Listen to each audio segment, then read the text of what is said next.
Hello everyone, Johnny Thunder, EAS&Weather here with your Day 1 fire weather outlook. We have two elevated fire weather risk areas today, one covering east central New Mexico, northwestern Texas, and west central Oklahoma. Another elevated area today covers southeastern Wyoming, southwestern and west central Nebraska, northwestern Kansas, and northeastern Colorado. So we have those elevated fire weather risk areas today. So, in synopsis, a strong upper trough will continue to deepen over the eastern U.S. as the second trough begins to move out of southern Canada. A strong jet streak and reinforcing cold front will approach from the north, bolstering strong surface winds. With dry conditions already in place, the strong winds will likely support increasing fire weather potential Thursday. So, in the central and southern high plains, as the strong trough moves southeast of the U.S., lee troughing will promote stronger westerly downslope surface flow over parts of the central high plains.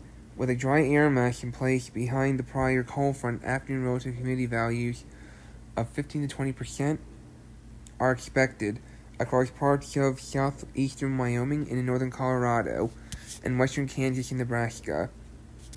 Okay?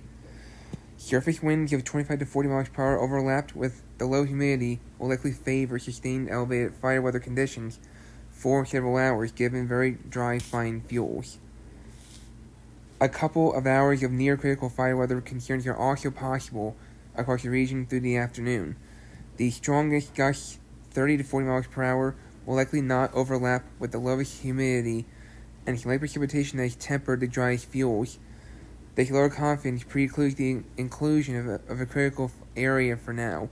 However, with strong wind gusts and proximity to relative humidity in the 20 to 30% range and fuels abnormally dry, brief critical fire weather conditions are possible. A west-northwesterly flow regime is expected over parts of the Texas Panhandle and eastern New Mexico, with similar dry breezy conditions. Lee troughing will promote afternoon winds of 15 to 20 miles per hour amid relative humidity below 20%. With dry fuels in place and recent fire activity, several hours of enhanced fire weather conditions appear probable over parts of the southern plains this afternoon. In the southeast, very dry surface conditions are expected over the southeast in the wake of the strong frontal passage. Northwest winds of 10 to 20 miles per hour are likely over portions of southern Georgia into the Carolinas and northern Florida. Afternoon relative humidity values will likely be below 30% before much cooler surface temperatures and light precipitation arrive behind the front. This should mitigate fire weather concerns to some degree, though localized elevated conditions are possible given the dry state of area's fuels and the overlap with breezy offshore winds. So, that's your Day 1 fire weather outlook. Remain safe and vigilant in these areas today. Okay? Remain safe and vigilant in these areas today. And if I were you, I would gather supplies immediately, such as food, water, clothing, toiletries, medical supplies, a flashlight, a cell phone, phone chargers, extra batteries, I think I mentioned flashlight, and a battery-powered radio in the event that you need to evacuate on a moment's notice, because fires can start and spread quickly.